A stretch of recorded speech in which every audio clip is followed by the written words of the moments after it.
सभी को मेरा नमस्कार। मेरा नाम है विक्रमजीत सिंह। तो चलिए भाई, एक बेहतर टॉपिक पे हम लोग बात करते हैं।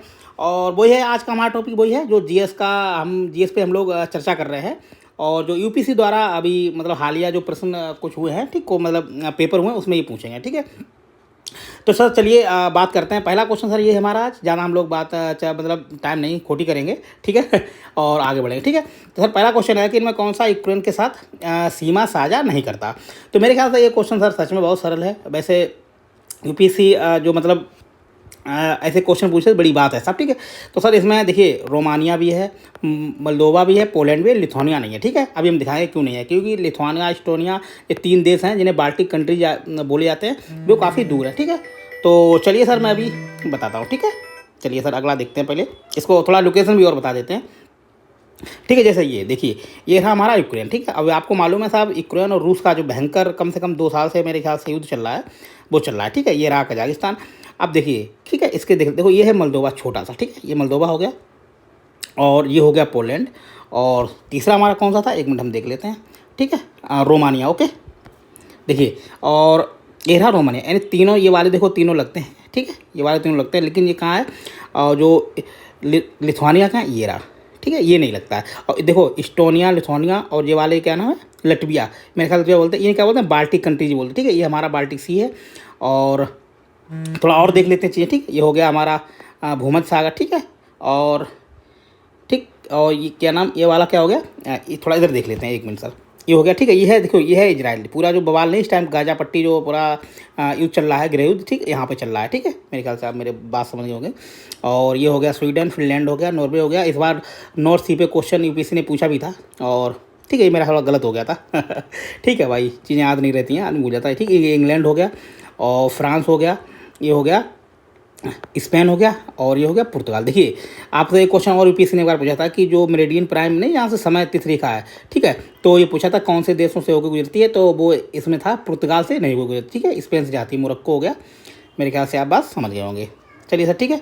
और ये हो गया अजरबैजान, जॉर्जिया। ये भी पूछा गया है कि कैस्पियन सागर से किसकी सीमा नहीं लगती, तो सर इसमें जॉर्जिया है, वो नहीं लगती है, ठीक है। और ये हो गया ब्लैक सी, सी ऑफ अजोब हो गया। ये हो गया टर्की, और देखिए यहाँ पे एक थोड़ा और है, ये भी है, टर्की में ही आता है। चलिए आगे बढ़ते हैं, ठीक है, ओके। अब अगला क्वेश्चन है ये वाला, ठीक है। ये यूपीएससी ने थोड़ा बढ़िया क्वेश्चन है। पहली बात तो इसमें देखिए, आपसे ये पूछा गया है कि जो नहीं, जो आरटीआई है उसके बारे में पूछा गया है। तो इसका जो दूसरा वाला है, सूचना कार्य का अधिनियम सन 2005 में अधिनियमित हुआ, ये बिल्कुल राइट है। आपको मालूम होगा कि आरटीआई हमारा कब आया था, सन 2005 में आया था, ठीक है। उसके बाद ये लागू हुआ। और आरटीआई सर क्या है, आरटीआई है कि जो भी निर्णय मतलब प्रशासन शासन में जो भी निर्णय लिए जाते हैं, और जिसके लिए निर्णय लिए जाते हैं, ठीक है, आम जनता के लिए जाते हैं, तो आम जनता को यह हक है कि सरकार कि हमारे लिए निर्णय कौन ले रहा है, सरकार ले रही, कौन कौन से अधिकारी हैं, किस कीमत पे लिए जा रहे हैं, क्या हमारे लिए मतलब टिप्पणियाँ की गई हैं। तो ठीक है, इसमें ये पूरा अधिकार है कि आप आरटीआई के द्वारा शासन और प्रशासन से पूरी सूचना मांग सकते हैं कि कौन सी योजना हमारे लिए चल रही है, कितना रुपया खर्च किया गया, उसमें कौन कौन से हितधारक थे, ठीक, जैसे मतलब कौन से अधिकारी थे, कौन से ठेकेदार थे, ये पूरी जानकारी आपको पता चल जाती है। और इसका पहला है कि जो शासकीय गुप्त अधिनियम जो 1923 में आया था, बिल्कुल सर ये बात सही है, और उसको समाप्ति की बात भी कही थी। ये आया था अंग्रेज़ों द्वारा 1923 में। और सर क्यों आया था कि जो अंग्रेज़ थे, जो भी हमारे स्वतंत्रता सेनानी थे, ठीक है, उसको फंसाने के लिए, मतलब कहने मतलब जासूसी के आरोप में ये लोग फंसा देते थे और जेल में डाल देते, मतलब उसको डाल देते, ठीक है। तो इसीलिए ये इसको सिफारिश भी की कि इसको थोड़ा ख़त्म किया जाए और शासन में पारदर्शिता लाई जाए। आपसे क्वेश्चन पूछा भी जाती है कि शासन की जो सुशासन है उसकी सर आरटीआई का है कुंजी मानी जाती है, ठीक है। क्योंकि जहाँ भी देखिए, जहाँ पे पारदर्शिता ना हो वहाँ पे भ्रष्टाचार होने का बहुत ज़्यादा खतरा रहता है, ठीक है। तो मेरे ख्याल से आप बात समझ गए होंगे। चलिए आगे देखते हैं। सरकार द्वारा एक क्वेश्चन मतलब अभी ये मतलब जी मतलब करंट से है कि जीवंत ग्राम प्रोग्राम, ठीक है, उसमें क्या क्या है ये देखते हैं। इसका लक्ष्य है चिन्हित ग्रामों में व्यापक विकास करना। बिल्कुल सर सही बात है। और खासकर आप देखिए, अभी भारत जो भी हमारे जो सीमा मतलब जो बॉर्डर एरिया है, वहाँ पे जो भी मतलब गांव हैं, विलेज हैं, तो उसमें विकास करना चाहता है, ताकि वो भी जो पिछड़े हुए हैं उनका विकास किया जा सके और विकास की मुख्य धारा में उनको लाया जा सके। और सर इससे क्या होगा कि जो भी जैसे आपने देखा होगा कि जो भी बॉर्डर एरिया है, तो वो कहीं ना कहीं ना सुभेद रहते हैं, बहुत संवेदनशील की मतलब सीमा पार वाले लोग उनको रुपया देकर या फिर कोई चीज़ करके उनको मतलब अपनी तरफ ना कर लें। तो सरकार इनके लिए काफ़ी विकास कर रही है, ताकि उनको भी भारत की संस्कृति से जोड़ा जा सके, ठीक है। और अगला है कि इनमें मेले, त्यौहार, खेल प्रतिभा, बिल्कुल ठीक है, ये भी बिल्कुल सही है कि इसमें ये है कि हम अपनी संस्कृति को आगे बढ़ाएं ताकि गांव को और जीवंत बनाया जा सके। आगे बढ़ते हैं, ठीक है। अब सर ये क्वेश्चन बड़ा बढ़िया, मेरे ख्याल से सबको ही पता होगा, और नहीं पता है तो आज जान लेंगे, ठीक है। और सारे क्वेश्चन सर किसके हैं? यूपीएससी के हैं। मौद्रिक नीति, ठीक है। मौद्रिक नीति के बारे में पूछा गया है, तो इसमें पूछा गया कौन सा इसमें सही है। तो पहला सर को हम लोग पढ़ते हैं, ठीक है। इसमें केंद्रीय बैंक दर में वृद्धि के द्वारा धन की आपूर्ति में वृद्धि कर सकता है। अब देखिए सर ये क्वेश्चन बिल्कुल उल्टा दिया गया है, ठीक है। अब देखिए जैसे बैंक दर सर क्या होती है? बैंक दर होती है जिसमें क्या नाम, बैंकों को जो आरबीआई है लंबे समय के लिए लोन देती, ठीक है। और वैसे मौद्रिक नीति में जो भी महंगाई इस टाइम किससे कंट्रोल की जाती है? वो रेपो दर से की जाती है। और बैंक दर सर क्या होती है? इसमें देखिए उल्टा दिया गया। अगर इसमें लिखा है कि बैंक दर में हम वृद्धि करेंगे तो धन की आपूर्ति में वृद्धि हो जाएगी, देखिए उल्टा है, ठीक है। बैंक दर जब भी मतलब बैंक दर का मतलब ब्याज जब भी बढ़ते हैं, ठीक है, तो धन की आपूर्ति कम हो जाती है। इसको ऐसे समझ लीजिए जैसे आप अगर मकान बनवाने जा रहे हैं, ठीक है। अगर मान लो आपका होम लोन है 10% चल रहा है या फिर 8.5% चल रहा, अगर वही सरकार अगर यहाँ पे 15% कर दे तो आप लोन नहीं लेंगे। तो इससे क्या होगा कि बाजार में मुद्रा कम हो जाएगी, ठीक है।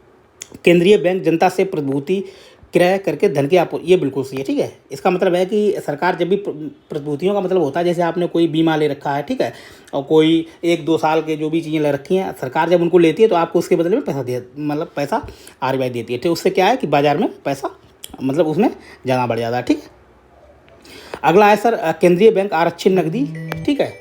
केंद्रीय बैंक आरक्षित निधि अनुपात वृद्धि करके धन की आपूर्ति घटा सकती है, बिल्कुल है, ये भी सही है, ठीक है। तो इसका पहले वाला आंसर बताते हैं बी है, ठीक है। ये वाला फर्स्ट गलत है, बाकी ये दोनों सही हैं। अब देखिए नगद जो आरक्षित जो मतलब निधि होती है वो क्या होती है? एक मतलब सीमा होती है, सरकार द्वारा तय की जाती है, 3, 4, 5% जो भी है, और उतना रुपया बैंकों का इसमें कहाँ जमा रखना पड़ता है? वो आरबीआई के पास, ठीक है। तो इसमें जब भी वृद्धि होती है, ठीक है, तो धन की आपूर्ति मतलब ये बिल्कुल उल्टा है, बिल्कुल इसका कहने का मतलब जब ब्याज दर क्या नाम बहुत ज़्यादा होती हैं तो लोन लेना महंगा हो जाता है और बाज़ार में रुपए की कमी हो जाती है, ठीक है। आगे बढ़ते हैं सर। ये वाला सर क्वेश्चन देखिए, ये है कि ये हमारा किससे है? पॉलिटिक्स से जुड़ा हुआ क्वेश्चन, मेरे ख्याल से ये पता होगा, नहीं पता है तो आप जान जाएंगे, ठीक है। चलिए देखते हैं। भारतीय संविधान में भाग 3 में अंतर्विष्ट, देखिए हिंदी बड़ी खतरनाक बनाते हैं, ये ध्यान रखना है यूपीएससी वाले ठीक है। कुछ अधिकार केवल राज्य के लिए प्रवृत्ति हैं, ठीक है। अभी ये बताएंगे, देखो ये क्वेश्चन बिल्कुल सही है, अभी बताएंगे क्यों सही है। अगला भी देखिए, भारत के संविधान में भाग 3 में अंतर्विष्ट कुछ अधिकार केवल नागरिकों के पक्ष में प्रवृत्ति हैं, ठीक है। अगले देखते हैं, भारत के संविधान में भाग 3 में अंतर्विष्ट कुछ अधिकार राज्य दोनों। अब देखिए ये क्वेश्चन मेरे ख्याल से इसमें डी होना चाहिए आंसर, ठीक है। अब थोड़ा इसमें बात कर लेते हैं ऐसा क्यों होना चाहिए।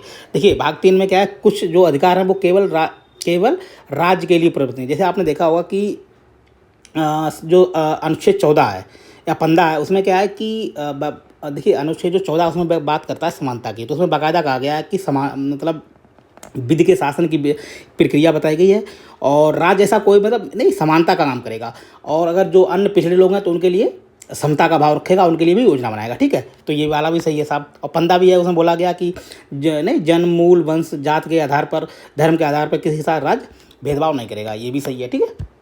अब आगे बढ़ते हैं। इसमें देखा कि कुछ अधिकार केवल नागरिक पक्ष में है, देखिए, और उसमें कुछ जैसे आपको पता होगा क्या नाम 15, 16, 19 और 29, 30 ये किसको दिए गए? केवल नागरिकों को दिए हैं, ठीक है, जो हमारे सिटीजन हैं इंडिया के उनके लिए। और इनको छोड़कर बाकी जितने हैं वो हमारे जो नागरिक हैं और क्या नाम जो विदेशी लोग हैं उनके लिए भी ये वाले मूल अधिकार हैं, ठीक है। आगे सर देखते हैं। अब ये सर है भाग 3 में, इसमें क्या है कुछ राज्य और, ठीक है, इसमें क्या है कुछ, अब सब मिला के देख लीजिए, ठीक है। जैसे एक 17 की बात करें तो वो जो नहीं क्या नाम नागरिक हैं उनके लिए भी, ठीक है, उसको मतलब कोर्ट से लागू किया जाता है। जैसे कोई अगर आपको छुआछूत और जात के आधार पर कोई भी भेदभाव करता है तो वो, ठीक है, इनके लिए आप कोर्ट जा सकते हैं। तो मेरे ख्याल से ये तीनों से ही आपके बात समझ में आ गई होगी। ओके सर, आगे बढ़ते हैं। चलिए सर आगे देखते हैं। देखिए ये है 1990, यानी कहने का मतलब ये क्वेश्चन जो है वो है जो 1991 के सुधार हुए थे, आर्थिक सुधार, उनसे संबंधित है। अब इसका आंसर थोड़ा सर थोड़ा डाउट में है, लेकिन फिर भी हम थोड़ा सोचें तो उसके हिसाब से हम लाएँ। जैसे उसमें है कि मुख्य आर्थिक सुधार क्या थे, तो एक बात तो है व्यापार का उदारीकरण। देखिए ये तो 100% सही है, क्योंकि आप देखेंगे कि व्यापार का मतलब उसमें क्या हुआ था कि एलपीजी से बोलते हैं, ठीक है, कि प्राइवेट कर दीजिए, वैश्वीकरण कर दीजिए और छूट भी दे दीजिए, ठीक, इस टाइप से था। तो ये वाला भी सही है। और सार्वजनिक विनिवेश ठीक, सार्वजनिक बिजनेस पता कि कम मतलब सरकार का आकार बहुत बढ़ गया था, तो सरकार से बोला गया अगर आप सुशासन करना चाहते हैं और तो अपने जो भी कंपनियां हैं, ठीक है, उनका प्राइवेटाइजेशन कीजिए। तो मेरे ख्याल से इसमें ये वाला आंसर होना चाहिए 1, 2। ठीक है, अगले सर देखते हैं। ये वाला है कि राष्ट्रीय मुद्रीकरण पाइपलाइन। ठीक है, इसमें थोड़ा समझने वाली बात है, भाई कुछ है नहीं। ये वाला जो अभी नहीं जो ये कहीं नहीं क्वेश्चन ना विनिवेश से ही जुड़ा हुआ है। विनिवेश का मतलब होता है सरकार अपना कुछ हिस्सा निजी कंपनियों को बेचती है या फिर पूरा बेच देती है। ठीक है, तो उसी संबंधित है। तो इसमें है विमुद्रीकरण क्षमता के संदर्भ में 3 सेक्टर सड़क, रेलवे एवं पाइपलाइन। ठीक है, मेरे ख्याल से सही होना चाहिए। और राष्ट्रीय मुद्रीकरण पाइपलाइन के अंतर्गत परिसंपत्ति मुद्रण के लिए उपयोग किए जाने वाले साधनों का साधन। ठीक है, और बिल्कुल इसमें क्या था, जो हम लोग नहीं बोलते हैं कि PPP मॉडल, ठीक है, उस पे आधार पर योजनाओं को चलाना। तो इसका आंसर बेस्ट मेरे ख्याल से यही है। ठीक है, आपको क्या लगता है ज़रा बताइए। अब सर आगे आते हैं। देखिए ये क्वेश्चन भी मुद्रास्फीति से बार बार कहीं ना कहीं पूछा जाता है। ठीक है, और इसमें यह है कि जो खुदरा जो क्या नाम मुद्रास्फीति होती है, उसमें कौन कौन से जो संकेतक हैं वो शामिल किए गए हैं। तो सर आपको पता होगा कि ये चारों चीज़ें उसमें शामिल की गई हैं। ठीक है, जैसे खाद्य पेय पदार्थ हो गए, ईंधन और प्रकाश भी हो गया। ठीक है, और परिवहन, संचार और बस, ये मतलब चारों चीज़ें हैं। तो इसका आंसर सबसे बेस्ट मुझे लगता है यही है। ठीक है, यही होना चाहिए। अब सर एक और क्वेश्चन पूछा गया है कि सरकार की पूंजीगत प्राप्तियां क्या होती हैं। तो आपको एक, अगर आप इकोनॉमी थोड़ा जरा भी समझ रखते हैं तो सर उसमें क्या होता है कि पूंजीगत प्राप्तियां क्या होती हैं, जो हमारी लेवलिटी बढ़ाएं या हमारी जो परिसंपत्तियां यानी भूमि लैंड जो भी उसको कम कर दें। ठीक है, तो विनिवेश से प्राप्त होती ये तो एकदम क्लियर है। ठीक है, एक तो पक्का है, विनिवेश का मतलब है कि हमने अपनी कोई संपत्ति बेच दी तो संपत्ति हमारी कम हो गई, तो ये तो आएगा। ठीक है, ब्याज से प्राप्तियाँ, देखिए सर इसमें ये वाला नहीं आएगा, क्योंकि ब्याज का मतलब है जैसे हमने किसी को लोन दिया, ठीक है, उससे हमें ब्याज प्राप्त हुआ, तो हमारे ना तो उसमें हमारी कोई लेवलिटी बढ़ी और ना ही हमारी कोई परिसंपत्ति कम हुई। तो अल्प बचत, ठीक, ये जो भी हम लोग बैंक वगैरह में जमा करते हैं और सरकार के पास रहती है। ठीक है, तो इससे क्या है, वो कहीं ना कहीं सरकार के ऊपर लेवलिटी बढ़ाती है। तो सर ये तो सही है। और बाजार से उधारी तो है ही। ठीक है, उधार का मतलब वही होता है कि जब भी हम उधार लेते हैं तो हमारे पर क्या होती है, एक देयता बन जाती है। तो इसका आंसर मेरे ख्याल से बिल्कुल एकदम डी क्लियर होना चाहिए। ठीक है, आपको क्या लगता है ज़रा बताइए सर। तो आज हम लोगों ने करीब 10 क्वेश्चन किए हैं और मेरे ख्याल से चीज़ें आपके समझ में आएंगी। अगर नहीं समझ में आएंगी तो अगर आप वीडियो कोई भी कभी भी देखे और कुछ लगता है तो आप इस पर कमेंट कीजिए। ठीक है, चलिए भाई, मस्त बोलिए, रहिए एकदम।